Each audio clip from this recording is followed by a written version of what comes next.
aqui hoje, eu, professora Cláudia Fetter, com o professor Marcos Cambuim, que é profissional de educação física, ele é mestre em ciências da saúde pelo Instituto de Cardiologia do Rio Grande do Sul, e nós vamos conversar sobre a principal especialidade dele, que é a pressão arterial, função vascular em crianças. Muito bem-vindo, Marcos, obrigado por ter aceito o convite e está à disposição aí para falar. Obrigado. Primeiro, agradecer a oportunidade. É sempre bom estar falando do que a gente gosta de fazer, e trabalhar e estudar. Ainda mais para ti, né, que é colega, fomos aí parceiros no laboratório de investigação clínica aqui do Instituto de Cardiologia. Então, vamos conversar um pouquinho hoje sobre a pressão arterial, né, em crianças e adolescentes. Desde a pressão arterial em níveis normais, como a pressão arterial elevada e hipertensos. É importante a gente pensar que os fenômenos biológicos são quase na sua totalidade multifatoriais, né?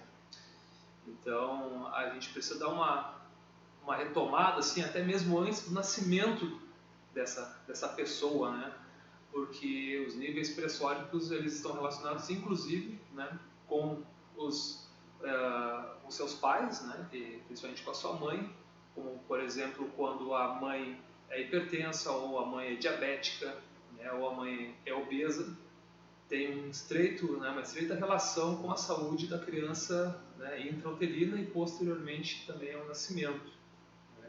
Existem os fatores de risco modificáveis e os fatores de risco não modificáveis. Né. E os não modificáveis, como o nome diz, né, são as questões genéticas, que não há possibilidade de a gente, até então, né, de mexer, né, nesses fatores de risco. A própria idade também é um fator de risco, né, não modificável. Né? Então, sobre esses fatores, realmente não há muito o que fazer. Né? Mas sobre os outros fatores de risco, os modificáveis, é o que a gente também pode falar um pouco hoje, né, Cláudia, para mostrar que são eles realmente que durante a vida dessa pessoa, né, vai fazer com que ela tenha mais ou menos chances de desenvolver algumas condições patológicas, né? Porque quase todos nós temos, né, chances de desenvolver determinadas condições patológicas. Alguns vão ter mais chances, outros terão menos chances, justamente em função desses fatores de risco. Então, como eu já disse de início, né, os não modificáveis vêm inclusive da genética, né, e parte inclusive já dos pais. Né? E posteriormente então ao nascimento, crianças com mais chance de desenvolver condições de pressão arterial desfavoráveis são aquelas crianças com baixo peso ao nascer e crianças também que são chamadas as crianças que nascem, né, antes do tempo, as prematuras, o termo em inglês, as prematuras. Essas também têm maiores chances de desenvolver, né, a pressão arterial elevada e até hipertensão. Parênteses. Esse é um assunto que vai ter um vídeo também com a doutora Daniela lá do Canadá, que ela estuda especificamente os efeitos da prematuridade na saúde cardiovascular. Só parênteses. Perfeito, então é uma pesquisadora que vai a fundo nessa questão e com certeza ela vai colaborar bastante com as discussões aqui do canal. Então, posteriormente, né, ao nascimento, né, existem outros fatores decorrentes, então, que vão facilitar ou não esse aumento de pressão arterial. Já na primeira infância, existem as fases de repressão. Né? A criança tem aquela fase que ela começa a produzir um pouco mais de gordura para o estirão de crescimento. São vários momentos, né, que isso acontece na infância. Quem tem filho sabe que dá aquela engordadinha para depois crescer. Os hormônios de crescimento são de base lipídica, então é normal ter a fase de repressão, onde aumenta um pouco essa gordura para que se tenha então a produção assim de hormônios de crescimento. Só que muitas vezes é delicado o momento da repressão, que é o natural, passar por um sobrepeso e passar por uma obesidade. Então também são momentos bem delicados, né? Porque a obesidade, o ganho de peso, ele está diretamente relacionado com o aumento, né, dos níveis pressóricos em crianças. Então são essas fases de repressão onde a gente tem que ter uma certa atenção para escapar da normalidade para um sobrepeso e uma obesidade. Né? Tem alguma coisa, algum índice apontado que os pais possam observar, por exemplo, alguma porcentagem do peso corporal? É importante porque na população pediátrica todos os parâmetros de acompanhamento eles fazem por percentis. Para uma criança a gente tem que relacionar tanto o peso para a idade, a altura para a idade com o percentil, né? Então você vai pegar ali a data da consulta, o peso, a estatura e em cima desses dados a gente calcula o percentil, né? Existem tabelas normativas, mas hoje em dia, né, as tecnologias, aplicativos, enfim, mas são tabelas normativas. O percentil pega-se na população os dados e estratifica em percentis, né, em 100 partes, né? Então, a partir daí o resultado que vai ser, né, calculado para determinada criança vai ter que ser jogado numa tabela para ver se para a idade dela, para o tamanho dela, para a altura, ela vai estar dentro de um padrão de saúde ou não, né? Até o percentil 85, até o 90, acima do 95, 99, aí tanto para a altura quanto para a pressão arterial são calculados em cima de percentis, né? Então, chegando assim na fase pré-puber, tem esses cuidados, então, de não escapar, né? Porque a prevalência, ou seja, a quantidade de crianças com pressão arterial elevada e hipertensão arterial tipo 1 e tipo 2, percentualmente vai aumentando, né? Numa criança com sobrepeso, a tendência é que tem ali uns 13,5% de pré-hipertensos, né? Quanto mais grave for a obesidade, pode chegar até 20, 30% de hipertensos nessa população em função da obesidade, que é um fator de risco não só para a pressão arterial, mas a obesidade é mapeada, né, como uma doença, né? A obesidade ela tem o CID, ela tem Código de Doenças Internacionais, né? Código Internacional de Doenças, então ela é uma condição patológica desfavorável para vários desfechos de saúde. Mas aqui a gente está falando, né, para a questão cardiovascular, sem dúvida ela é um fator de risco inclusive para as crianças. Então, a partir daí, na adolescência também tem os fatores de riscos associados, que é o consumo de tabaco, né, fumo, álcool e outras drogas, são fatores de risco modificáveis bastante importantes, né? Existem vários mapeamentos aí que mostram que os adolescentes, né, como é de se esperar, se expõem, né, mais ao risco, né, a experimentar novas experiências e sem dúvida o tabaco e outras drogas que são, né, fumadas ou o álcool e outras drogas também fazem parte desse cenário que é totalmente prejudicial para a saúde cardiovascular, fazendo aumentar bastante a incidência, né, e a prevalência também da hipertensão arterial. Bom, então a gente pode pensar então em como, né, a gente consegue mapear essa hipertensão arterial, como é que isso é feito. Também é importante a gente pensar que existe a idade vascular. Tudo isso que a gente falou até agora tem a ver com quanto a saúde vascular, porque tem a idade biológica e a idade cronológica, né? A gente sabe que a idade biológica ela pode ser maior do que a tua cronológica ou menor. Por exemplo, um jovem de 15, 16 anos ele pode ter uma saúde vascular de uma pessoa de mais idade, de 20, 30 anos, justamente por ter esses fatores de risco todos acumulados, né? Então, de que forma a gente pode mapear isso, né? Existem as diretrizes, né? Ou seja, os documentos que são elaborados a partir de, normalmente, de anos de avaliação, né?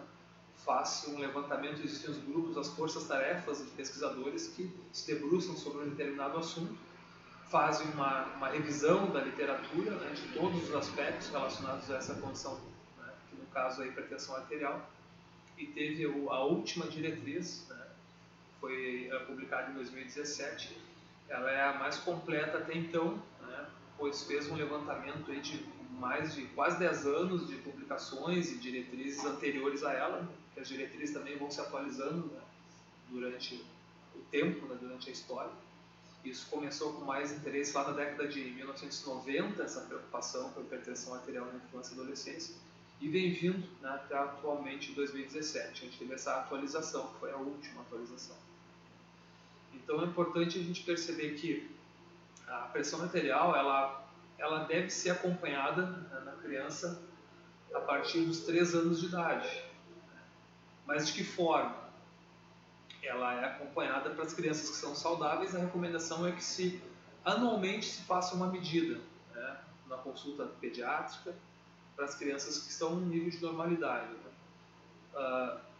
A a gente está falando principalmente da hipertensão arterial primária, né? A gente não está falando da hipertensão arterial secundária, por exemplo, doenças renais, né?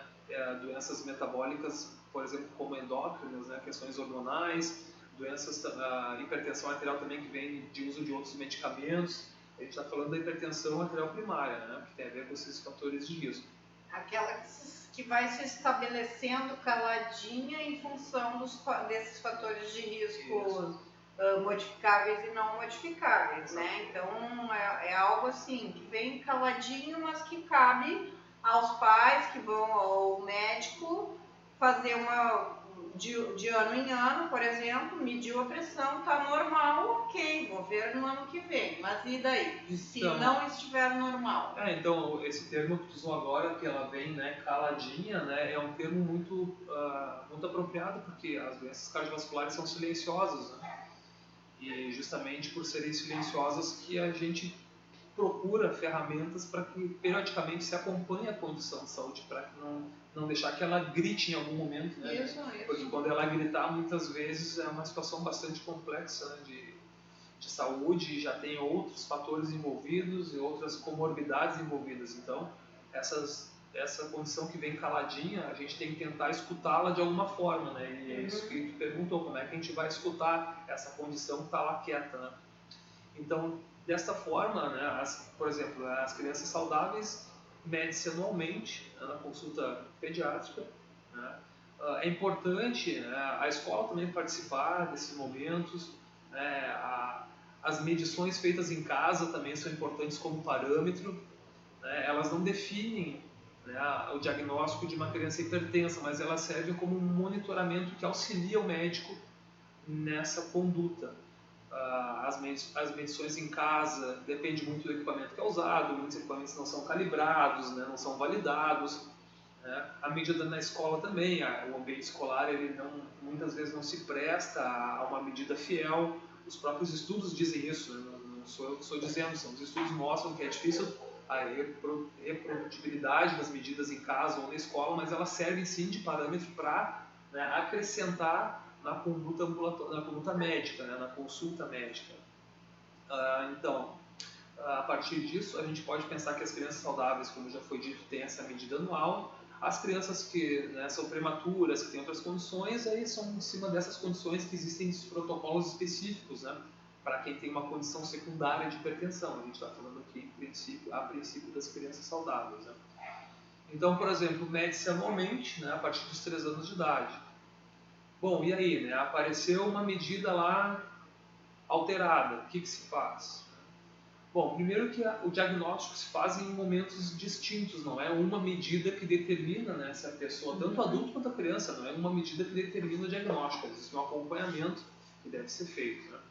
Então a criança saudável apresentou uma medida alterada, ela, primeiro que pode ter também, né, um parênteses, pode ter a hipertensão arterial elevada em função de estar na presença de um médico, de um profissional de saúde, que é conhecida como, né, hipertensão do jaleco branco, do avental branco, que é o próprio papel ali, né, do médico naquele cenário, naquela condição. A criança não está habituada a ter a pressão arterial medida, então ela também pode se assustar com isso, e é bem provável que aconteça uma mudança de padrão pressório pela própria condição. É bem interessante esse assunto, Marcos, porque como o próprio nome diz, né, a síndrome do jaleco branco, para as crianças pequenas, o médico está associado à doença, não?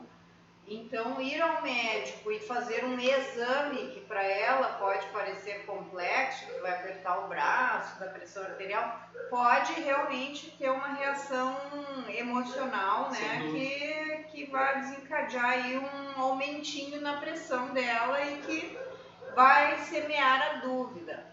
Né? Então, nesse sentido que tu falaste anteriormente sobre o acompanhamento escolar, eu acho que, assim, com a entrada da tecnologia tão forte aí para poder manter um banco de dados, eu acho que além dos dados biológicos que já marcam lá para as crianças, né, na escola, peso, altura, vai acabar chegando um momento em que vai pedir a pressão arterial também, vai fazer esse acompanhamento de uma forma, vamos dizer, mais natural do que um acompanhamento mais clínico, né? Que para a criança pode representar um pouquinho de medo, estresse mesmo.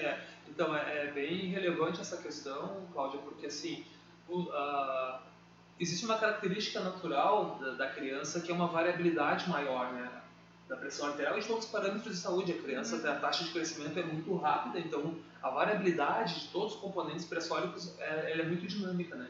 Seja a saúde vascular, seja a própria questão da distendibilidade, né? das artérias, é muito variável. Então, criar esse banco para a criança já tem um desafio natural da própria variabilidade do dado pela condição de desenvolvimento de crescimento, né?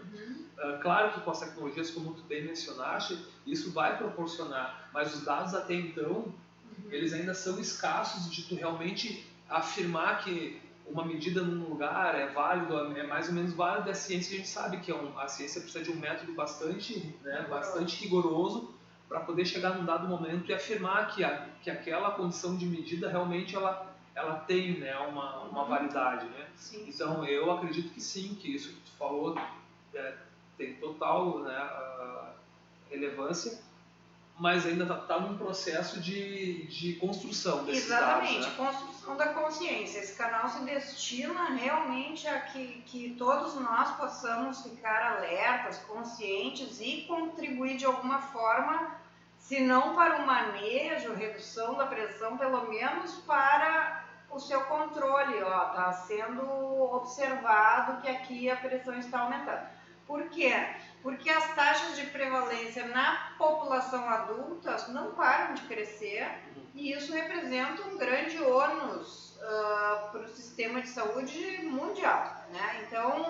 Então, o fato de rastrear, de começar a controlar lá na infância e conseguir dizer, agora essa pessoa está com 17 anos, veio aumentando a pressão ao longo da vida. Bom, essa pessoa precisa de uma atenção muito mais específica, né? Ainda que não tenha chegado em valores determinantes de hipertensão, é preciso considerar a construção da hipertensão, né? Como eu falei, caladinha, ela vai se subindo um pouquinho. Tá lá dentro da faixa de normalidade, mas tá subindo. Então isso aí seria um sinal de alerta, né? Tá subindo, não para de subir. É verdade, estima-se que boa parte das crianças que são hipertensas, elas se tornam adolescentes e adultos hipertensos. Então, nesse sentido, é importante tentar realmente mapear da melhor maneira possível. E dessa forma, então, existem... não se descarta essas outras medidas, né, que são feitas em casa, até porque em casa também está num ambiente mais natural para a criança. É importante ter um equipamento realmente que seja validado e que então, o dado seja fiel, mas de qualquer forma... E a forma de medir também, né? Que a Liliana e a Jaqueline mostraram direitinho aqui. Isso, tem uma maneira correta também de medir e para que esse dado realmente tenha uma relevância, seja mais fiel à realidade. Mas, de qualquer maneira, esses dados eles não são descartados. A própria diretriz diz que, apesar dos dados ainda estarem em construção e serem escassos, né, evidências mais robustas, na própria diretriz eles dizem que esse dado é para ser considerado, tanto a medida escolar quanto a medida residencial, eles são sim considerados para que se tenha se feche o diagnóstico quando necessário para acompanhamento. Claro.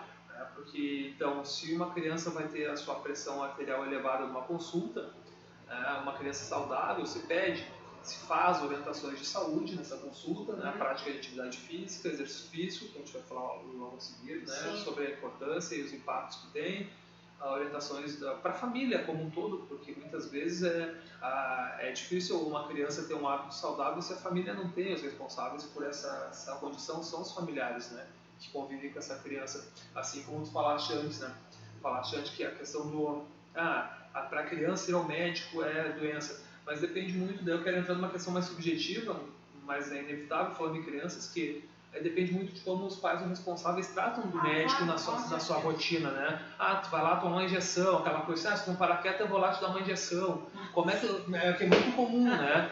Se não parar, eu vou lá te levar no médico. Eu vou te levar no médico. Se não parar, eu vou lá te dar uma injeção. Tipo, isso não aproxima a criança do cuidado com a saúde, muito pelo contrário. A gente sabe como é que funciona, quem trabalhou, e como eu trabalho ainda com crianças e adolescentes, a gente sabe, e tem um filho também, a gente sabe como é a formação, né? De quantos pais, como é que eu vou querer que meu filho pratique atividade física se eu não mostro para ele o exemplo, né?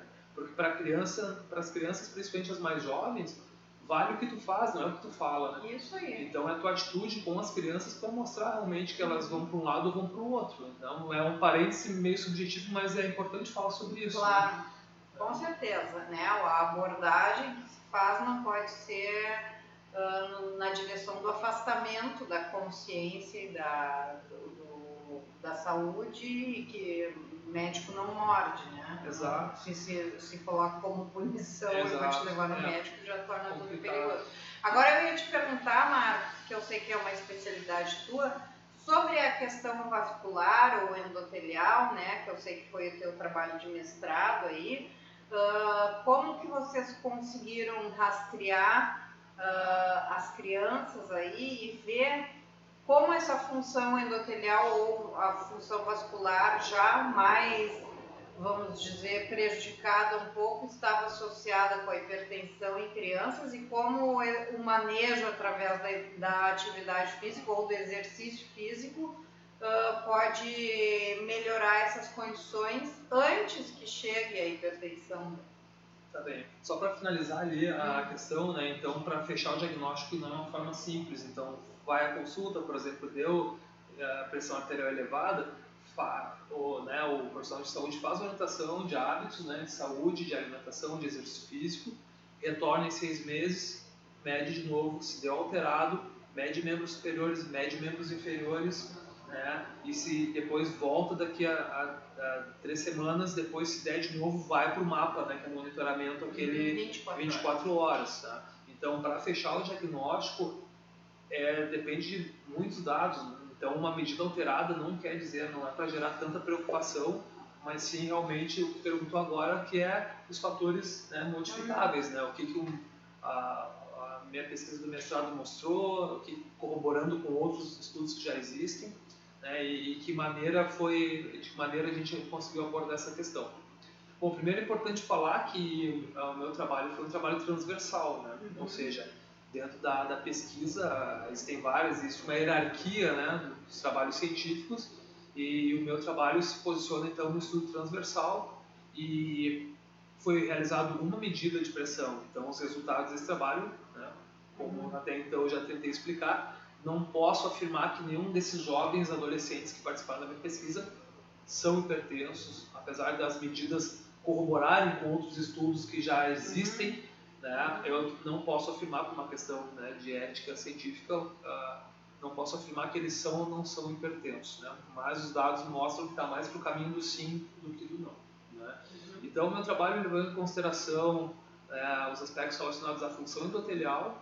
O endotélio vascular é um tecido bastante extenso no organismo, reveste internamente as artérias, não só, mas nesse caso, né, o endotélio vascular, e ele é responsável, então, né, por vasodilatar as artérias. O trabalho de, por exemplo, pensando numa mangueira, né, o quanto a mangueira deve ser elástica ou não para que passe o líquido por dentro. Uma mangueira muito rígida, né, vai fazer essa pressão aumentar, porque ela não vai se estender à medida que o líquido passa por dentro, né? Então, os nossos vasos e artérias também sofrem desse fenômeno que é a dilatação ou constrição. O endotélio vascular é um tecido, então, que secreta alguns princípios, por exemplo, o óxido nítrico, que vai fazer, então, né, com que ocorra maior ou menor vasodilatação. E tem a ver com a saúde vascular, porque também está relacionado com aterosclerose e outros desfechos cardiovasculares. Né?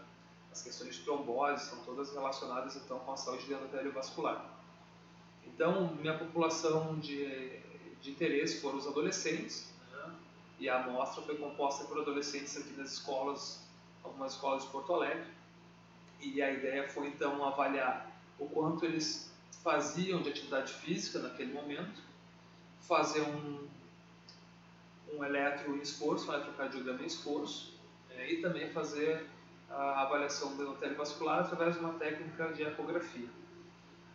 Bom, os dados, né, nos mostraram, eu vou ler aqui porque, né, são muitos números, mas, por exemplo, da amostra, né, foi 53%, quase 54% dos sujeitos de pesquisa normotensos, né, com sua pressão arterial normal, 33,3% com pressão arterial elevada, 9,3% hipertensos do tipo 1 e 3,7% com hipertensão do tipo 2.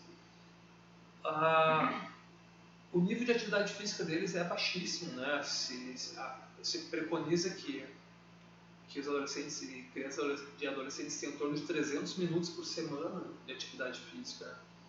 Não necessariamente esportes, mas atividade física de uma forma geral. Daí vem um parênteses, né? A vida moderna subtraiu das crianças a brincadeira mais expansiva, né? De brincar, de esconder, de pegar, de polícia ladrão, não sei o que se brincava antigamente, se andava de bicicleta pela quadra e tal, que eram atividades físicas que não eram exercícios, né? Eu acho que isso é um fator muito relevante que precisa ser considerado, né, na questão aí de ministrar, de recomendar para as crianças. Pode recomendar que brincar mais na rua, que vai adiantar para muita coisa. É a atividade física, a diferença da atividade física para o exercício físico, né? O exercício físico é quando tem um profissional que faz toda, né, uma avaliação e busca, né, objetivos e tem métodos de treinamento, enfim, né, busca melhorar a performance, saúde, enfim, é mensurado e calculado, respeitando a condição clínica de cada indivíduo, mas a atividade física é o que se faz desde o momento que se acorda, né? Então isso é o que está trazendo que diminuiu, e realmente diminuiu, é um fenômeno que é real, né? E tem a questão assim, para a criança e para o adolescente, o esporte, ele faz essa via do exercício também, né? Sim. Embora não tenha a mesma aplicabilidade, muitas vezes, de avaliações constantes e tal, quando não é um esporte já mais de alto nível, mas a iniciação esportiva variada, ela é altamente benéfica para as crianças. Então, a criança fez um ano de natação e no ano seguinte quer fazer ginástica olímpica, deixa ela fazer. Essa variedade, ela vai escolher o que ela está gostando mais e vai aderir mais. Né? Às vezes eu noto muito, hoje em dia, a insistência dos pais com uma modalidade de exercício, de esporte para os filhos, e nem sempre o contentamento ou o engajamento da criança nisso, né? Então, essa separação entre, assim, eu gostaria de ter sido um jogador de tênis e o meu filho vai ser, ou eu gostaria de ter sido um nadador e o meu filho tem que ser separado. A criança tem direito a escolher, né, o que ela gosta mais e o que pode ser. A gente sabe que a rotina, de uma forma geral, mudou muito, a rotina familiar, a rotina social, de uma forma geral, né? Então, eu posso dizer que, pela minha experiência, a gente percebe que as brincadeiras mesmo, né, ao ar livre, mais espontâneas, elas foram tomadas por outros tipos de brincadeiras, como, por exemplo, essa questão de ter mais um compromisso, né, que tem que pegar o carro ou ir a pé ou de ônibus, enfim, para uma escola esportiva. Isso também gera um estresse, não é aquela brincadeira que tu abre a porta e vai brincar na calçada num tempo mais livre, com a ludicidade da brincadeira, mesmo que seja um jogo esportivo, né, mas sem caráter competitivo, ele vai te trazer benefícios, como tu trouxe, como tu mencionaste, porque a pressão arterial vai ter a sua variabilidade, vai ter frequência cardíaca, vai estar, né, vai ter os picos, vai ficar mais intenso, menos intenso, o nível de atividade vai subir. Ela vai se desafiar. E além disso, algumas coisas como subir em árvores, coisas assim que são desafiadoras, porque se o amiguinho conseguiu, eu também tenho que conseguir e tal, desenvolvem força, mobilidade articular, flexibilidade e, em suma, vocabulário motor para as crianças, que é algo muito relevante. Existem documentos do American College of Sports Medicine, né, da Academia Americana de Pediatria, que eu costumo trazer, e agora, né, citando, eu vou trazer o que existe de dados científicos sobre isso, né? Existe o Colégio Americano de Medicina Esportiva, então eles preconizam um termo chamado alfabetização física. E essa alfabetização física ela deve ser contemplada, né, em todos os ambientes de educação, né? Apesar de que no Estado, né, houve agora recentemente, o governo do Estado reduziu a carga horária de educação física, lamentável, né? Lamentável, né? E isso tem se tornado praxe, né?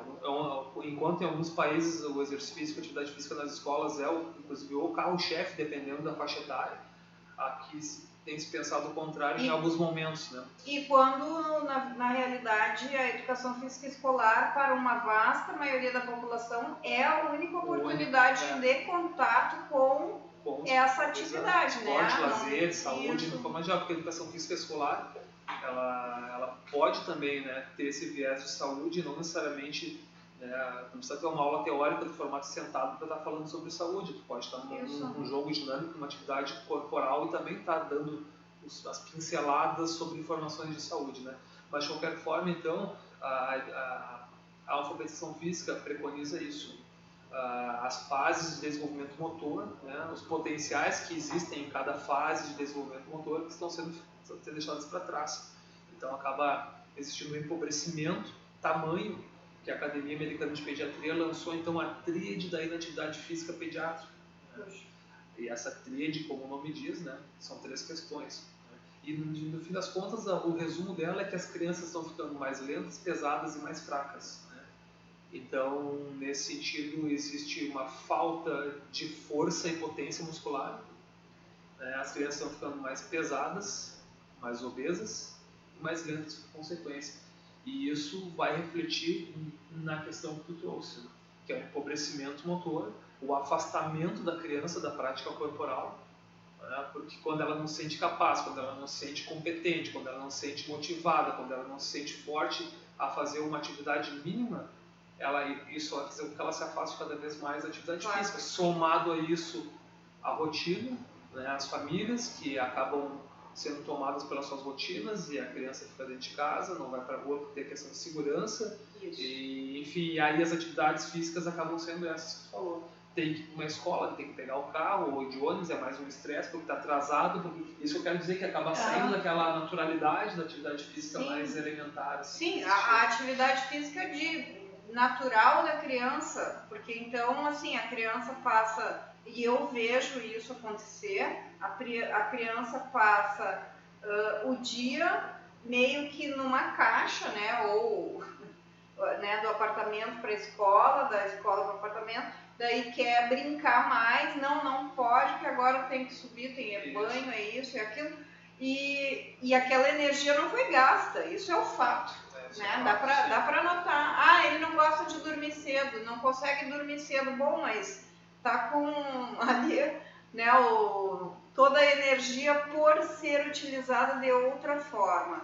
E que é o exercício, o movimento em si, a descoberta do movimento, do que é mais capaz de fazer, e é da natureza das crianças também se desafiarem uma a outra, né? Então eu acho que esse próprio ambiente dos encontros das crianças ficou muito restritivo. Então, nesse sentido, é bom que os pais observem e busquem soluções, que a gente sabe que tem aí uma série de iniciativas, né, de exercícios e esportes para crianças que são gratuitos. Os municípios, né, os municípios eles oferecem muitas vezes atividades nos parques, né, municipais, enfim, querendo achar, a gente acha, né? Mas é muita questão da família mesmo. Então, por que a gente insiste tanto no exercício físico, né? Na atividade física também, que são situações diferentes, né? Porque a atividade física e o exercício físico, eles são fatores de proteção independente para a saúde. Né?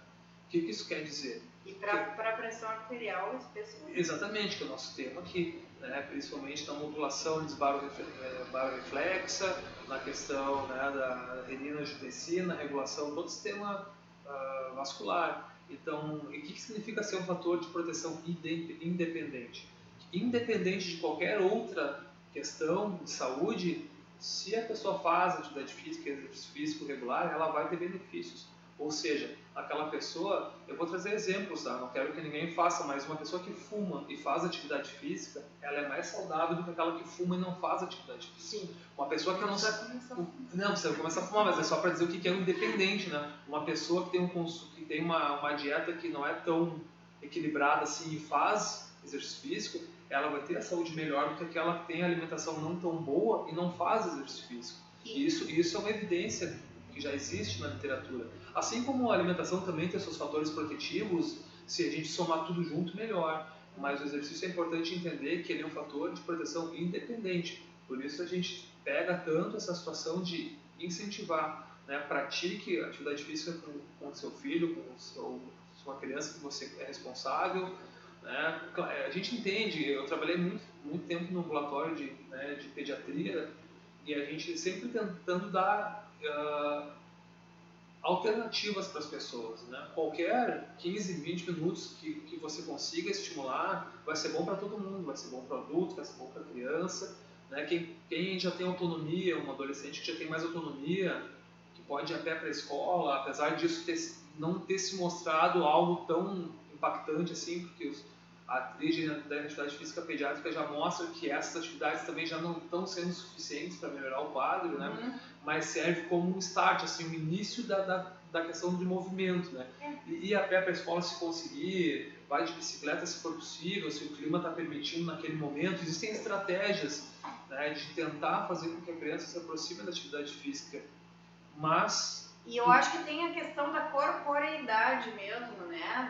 Da consciência corporal. Quanto mais movimento essa criança for submetida, entre aspas, né? Mas quanto mais oportunidade de movimento ela tiver, mais ela vai ter um contato real com o corpo dela, e isso também isso é transferido também para uma questão neuromotora. Então, assim, podemos dizer que é uma formação da condição cerebral da criança também, né? Desse sentido neurológico, está fortalecendo aí muitas conexões nervosas que favorecem toda a saúde, não é só o benefício do movimento em si, mas um benefício que vai além disso, né? A preocupação é desde a primeira infância, tanto é que a Organização Mundial da Saúde já lançou também uma diretriz que é sobre comportamento sedentário e sono para crianças abaixo de 5 anos de idade. Então, assim, é sempre bom a gente trazer o problema, mas trazer o que existe de evidência e de orientação para manejar essa situação. Porque realmente é importante, como tu falou, que a criança tenha esses estímulos, só que, por exemplo, também gosto de trazer exemplos.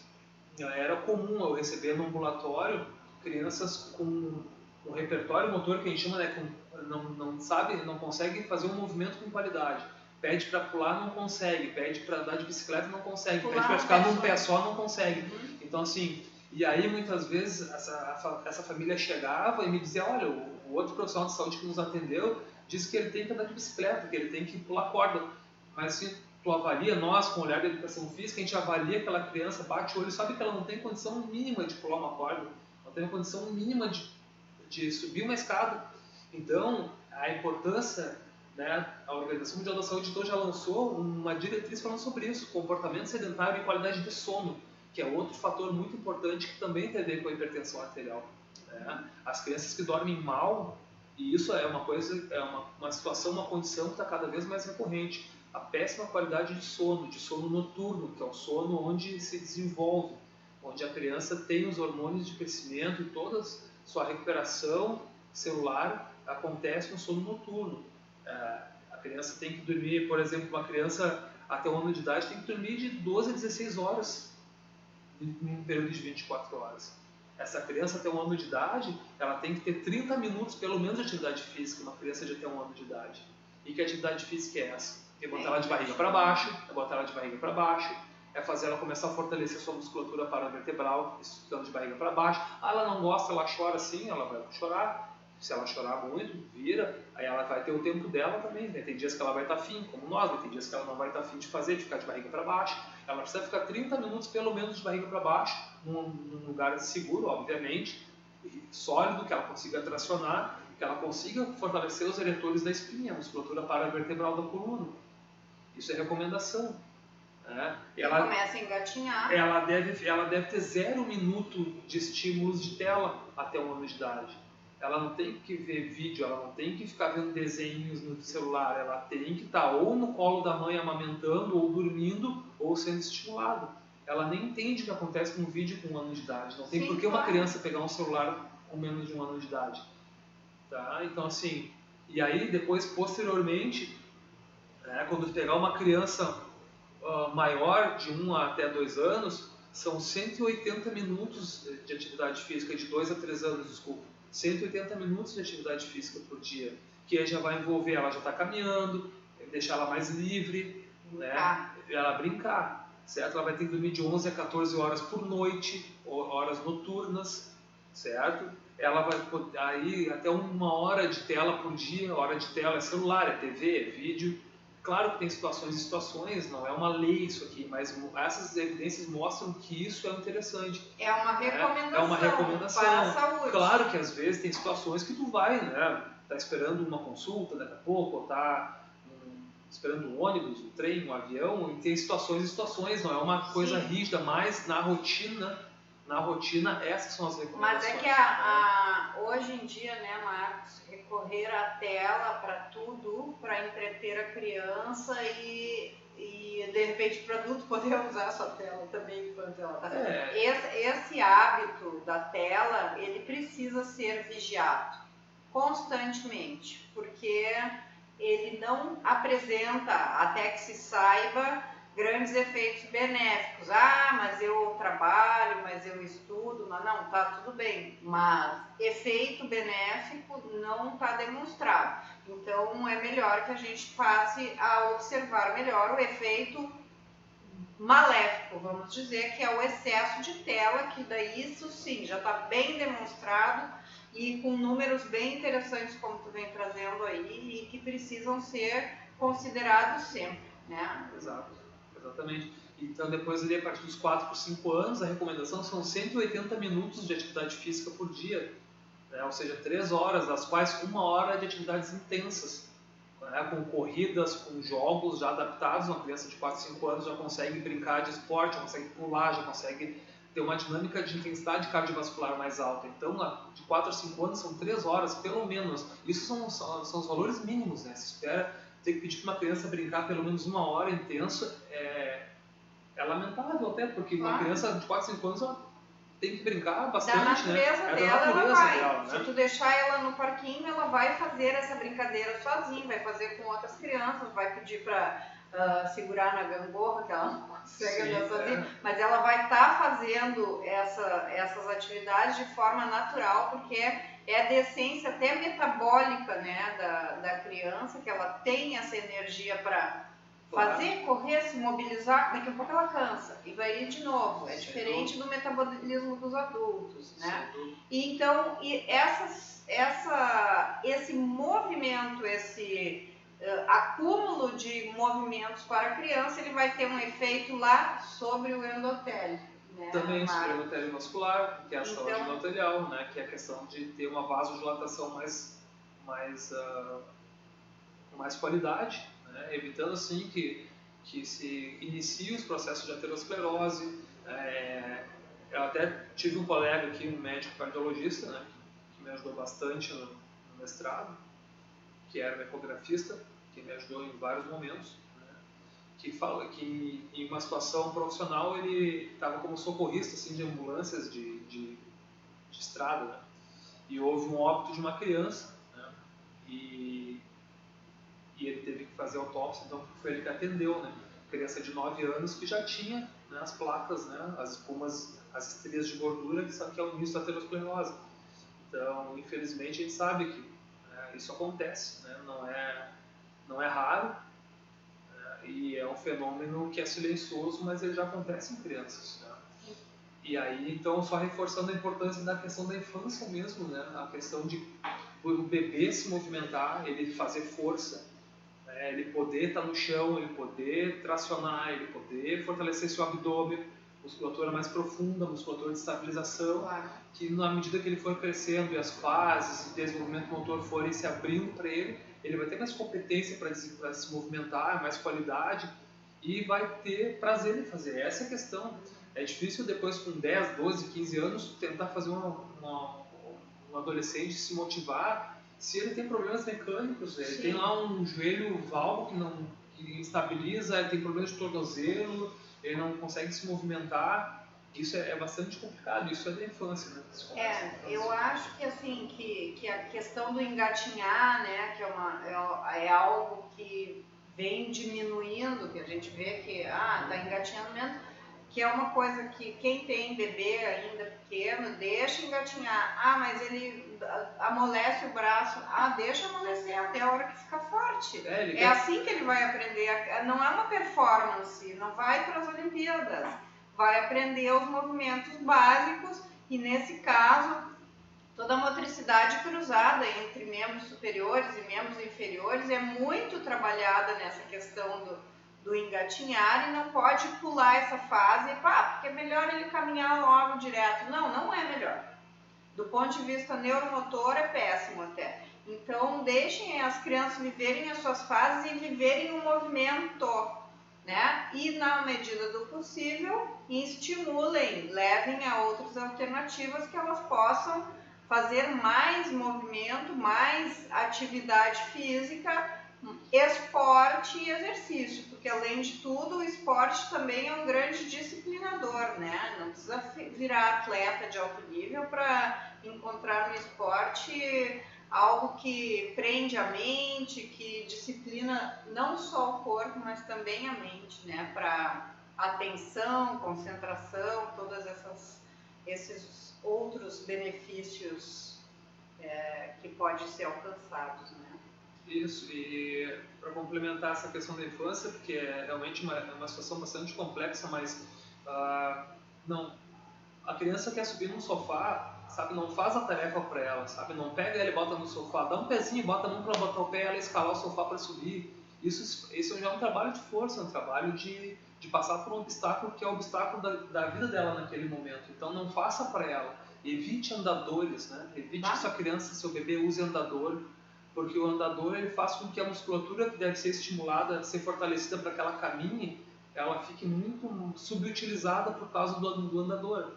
Então é possível acontecer desvios articulares. Até foi proibido, eu acho, não mas vendem ainda, né? Vendem ainda e tem pessoas que usam, né? E, enfim, isso pode ser um complicador. Então é muito importante, né? Vou trazer um exemplo também, né? Eu estava fazendo uma atividade numa escola de ensino infantil, num dado momento, e estava fazendo um circuito de psicomotricidade. Então estava fazendo lá as atividades de desequilíbrio, de balanço, enfim, de vários movimentos distintos.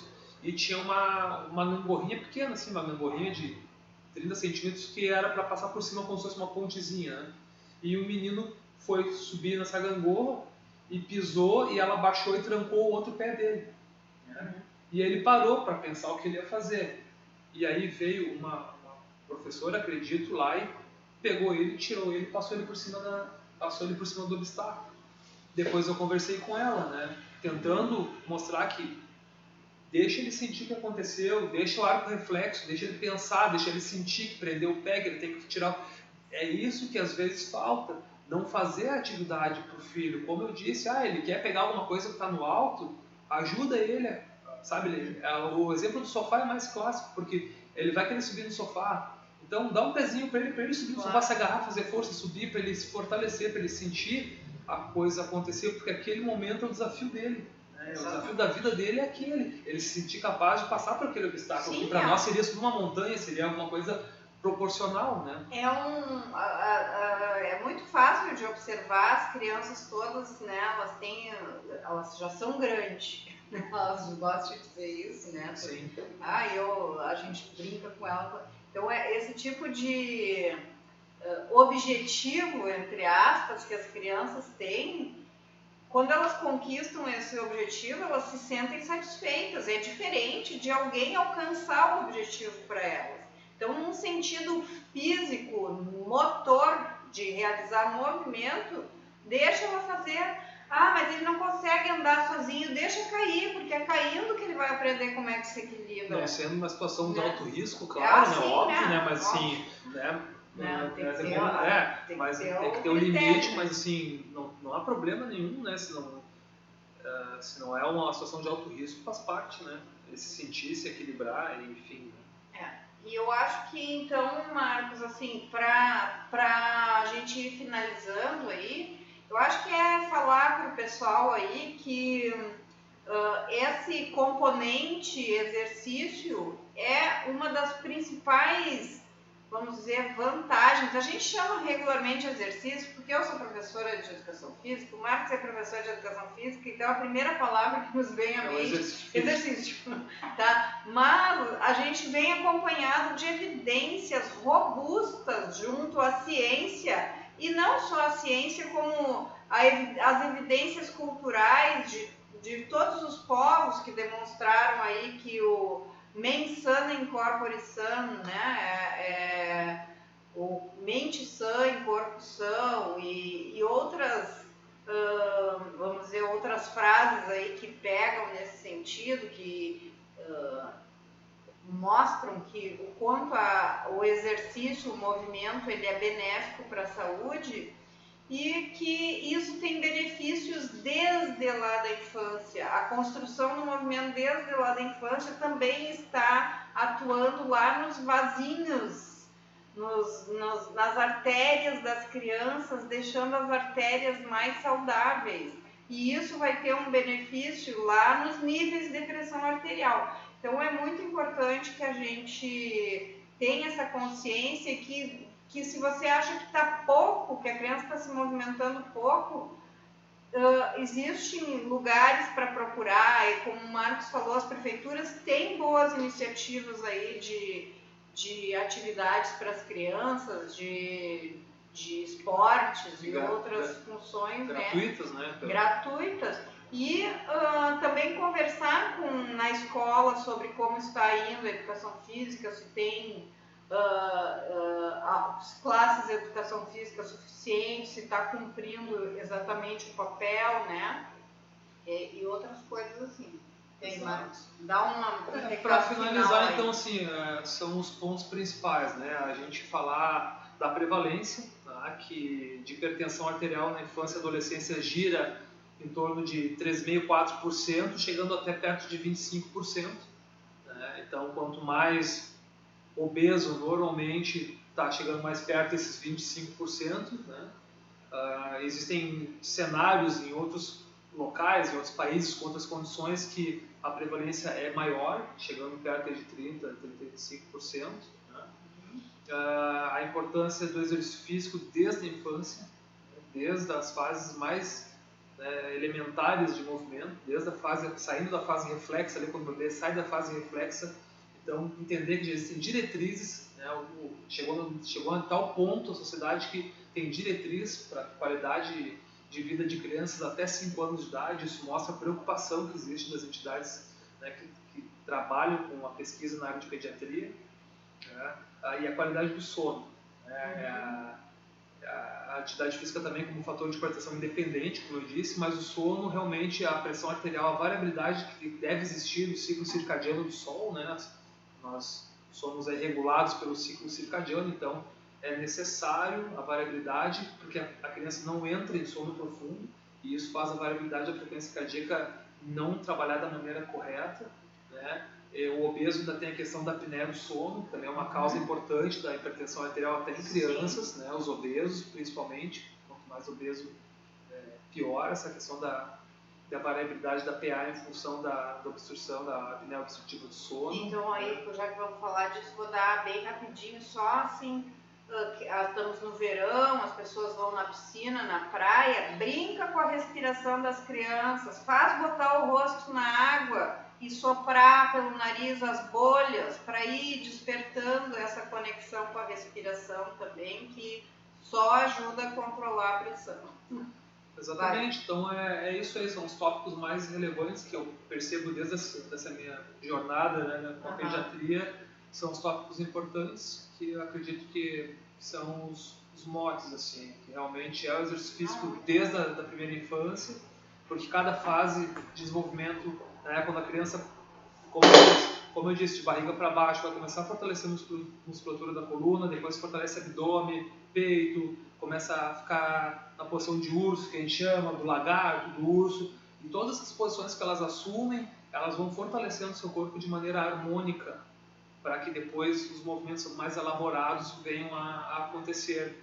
Então, o exercício físico e o sono para essa gurizada, essa criançada, esses jovens é fundamental para que a saúde cardiovascular fique mais protegida. Né? E venham a ser adolescentes e adultos mais saudáveis, né, Marcos? Então, nós vamos deixar a parte da adolescência, nós falamos do pré-puber e tal, não falou muito da adolescência, vamos deixar isso para uma próxima? Perfeito. Tá? Daí falamos sobre... Carta na manga. Isso. Tá? Daí falamos sobre a influência da maturação sexual e algo assim. E também vamos conversar outro dia só sobre exercícios para adultos também, né? Já está marcado, pegamos esses últimos artigos aí que saíram, que são posicionamentos dessas entidades científicas sobre a importância do exercício para reduzir a pressão.